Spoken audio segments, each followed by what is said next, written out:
7 Up proudly presents Perry Wood, who brings us America's Answer, an exclusive and authentic report on the progress of American defense.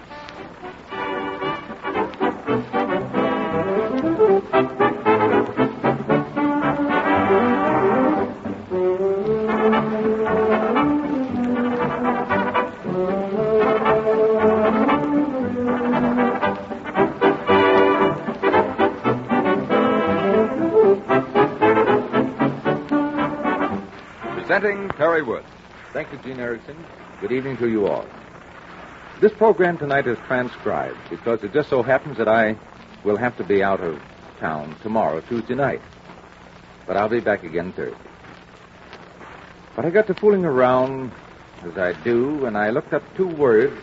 One is espionage and the other is sabotage. Now, we talk a lot about those two words, and I wonder just how much any of us know about them. And here's how it's written in the dictionaries. Sabotage is defined as the practice of spying on others or the employment of spies, systematic, secret observation of the words and conduct of others. And sabotage is defined as the willful injury to our destruction, destruction, I should say, of machinery or materials by workmen, similar interference with government activities in times of emergency, willful restriction of labor or production. Now, every government strives tirelessly in times of peace, and particularly when threatened with war, to learn everything pertaining to each other's military organizations.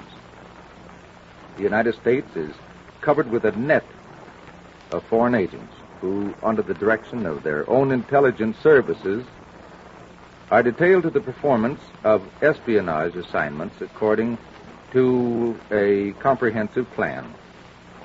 And foreign intelligence services have always managed to find, unfortunately, American citizens who, through cupidity or stupidity, deliver information to them. The foreign intelligence services and their agents are interested in everything which relates or arises, we might say, in the service of military and naval personnel. And their agents attempt to procure data on the state of our training, our armament, our equipment, our combat principles, war organization, and on the spirit and morale of the troops, the strength of our units, and the names of superiors, and on the life of the soldier off duty. And it shouldn't only be the soldier, but the sailor and the Marine, the Coast Guard as well. And special value is attached by foreign intelligence services to the procurement of orders and secret orders, of service regulations and specifications, and of photographs and drawings and sketches of all kinds. But it is, however, equally as important for them to find out what we do not have as it is for them to find out what we actually have. Agents in the employ of foreign intelligence service, they don't need to be foreigners, incidentally. Unfortunately, there are also American citizens. They appear externally harmless and, of course, always in those places where troops are stationed. And every person in the naval or military service must always be on guard against just such people as these. The agents of foreign intelligence services like to approach under the guise of a former soldier or sailor or Marine, and have either actually served or have been schooled with sufficient facts to carry on a plausible and convincing conversation regarding military service at the time that they claim that they were in it. And they seek to make the acquaintance of servicemen in cafes or other public places where they can invite prospects to have a drink or whatever it might happen to be and to sound them out. They like to tell how it was in the old days when they were in the service or in the World War. Then they want to know how it is today. One should therefore be suspicious and careful regarding all invitations and conversations of this kind. Once the acquaintance has been made, it will be cultivated and gradually worked up to the stage where one will feel that he has a new and trusted friend. And when this stage is reached, the agents then attempt to reassure their intended victims by asking to borrow some military book to read. Generally, they want one which, can be bought in any store or is in general circulation without restriction. And it must, of course, appear as harmless as possible. But when they've reached this stage with the servicemen, then they feel rather safe.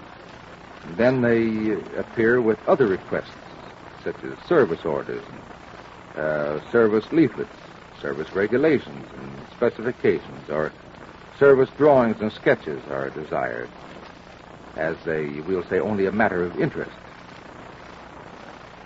And they even, under some circumstances, offer money for these things. The arrest and delivery of foreign agents is not the affair of the Marine or the soldier or the sailor. That is, generally speaking. However, saboteurs and other agents apprehended in the act of sabotage or similar activities should certainly not be allowed to escape.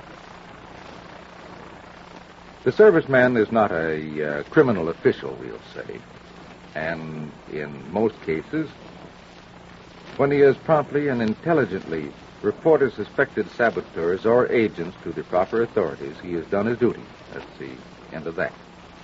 But he should, however, take every precaution in making such reports to be sure that the suspected person is not aware of the fact that he is suspected and being reported.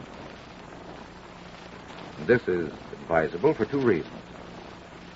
One, in order that his character will not suffer if he is completely innocent of any such activities, and many may be, those that are under suspicion. And two, in order that through him, the higher-ups in his group may be discovered if he is actually engaged in subversive activities. Every suspicious case should be definitely reported. I'm talking to you civilians now, as well as the men of the service. Because what in detail is to be done to deliver and apprehend the agents of foreign intelligence service will be told you by your superiors. Or if you want to go down to the FBI and find out what you are supposed to do, they will tell you. The strictest silence must be preserved in every single case, even toward your comrades, we'll say. Because a successful campaign against the Foreign Intelligence Service can be waged only when each and every man does his duty and reports immediately to his superior every single suspicious case. There are agents of foreign intelligence services everywhere. When I say everywhere, believe me, I mean just that. They work to a definite plan. If they have secured their victims, if a man has accepted money for them, they become extortioners. And they threaten with report to the military authorities of the victim does not necessarily bring them the material which they require for their chiefs. The agent now has the victim in his hand, we'll say. He can do with him just exactly what he pleases. In other words, you stub your toe once, and there you are. He squeezes him like a lemon. And then when no more is to be extracted from him, an anonymous postcard, a letter, reports him to his commanding officer. Now, theft, desertion, or ignoble death, or suicide, that is the career of the serviceman who has fallen into the hands of foreign agents. Because no soldier has ever become rich through treason. No one has ever escaped his debts through betrayal of his country. Now remember those words. More likely, he is wound up in prison or has been sentenced to death. And that should be noted by all those who, when in debt, foolishly believe that they can get out of their financial difficulties by betraying their country. That can't be done. And he who is in legitimate need of money should confide in his superiors, and they can advise, and they can and will help him. And then under the heading of note, we'll say, on the representation of a legitimate financial emergency, assistance may be rendered in the form of support, money advance, loan, or emergency contribution, and information can be obtained from your company commander or from your chaplain. But don't turn to the agents of Foreign Intelligence Service. They have no personal interest whatsoever in any serviceman and only want to get information in the very cheapest way. Every man in the service should be aware of this fact. Every little detail of your service is important to Foreign Intelligence Service. It, with thousands of other reports, is fitted into its proper place, like the jigsaw puzzle by the central officials in the foreign countries. And in the end, there is a picture which shows all that is wanted to know by these people who are not friends of this country of ours. And for this reason, utmost care is demanded in all traffic vehicles, trains and streetcars and buses and taxis and airplanes and so forth, or in public places such as your theaters and movies and bars.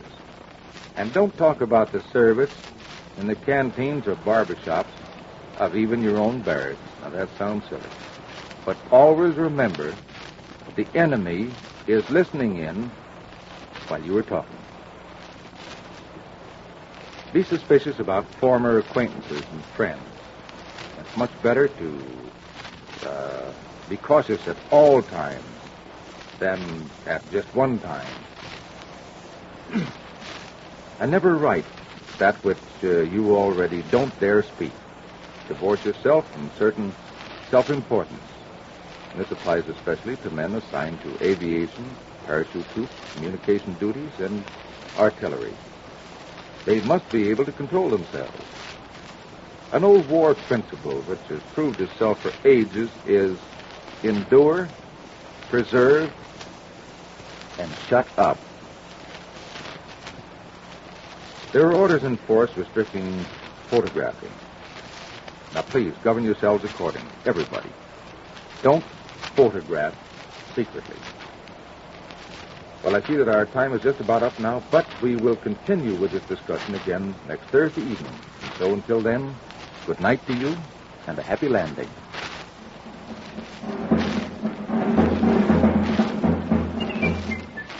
You have heard Perry Wood, who has brought us America's Answer, an exclusive and authentic report on the progress of American defense. Tune in next Thursday from 6:45 to 7 up, when Perry Wood again brings you America's Answer.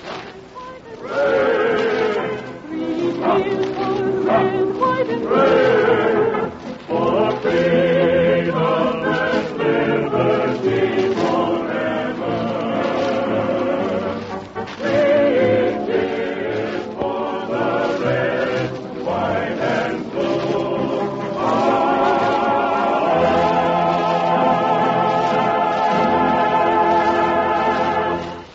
This program has been a presentation of the San Diego studios of the Columbia Broadcasting System.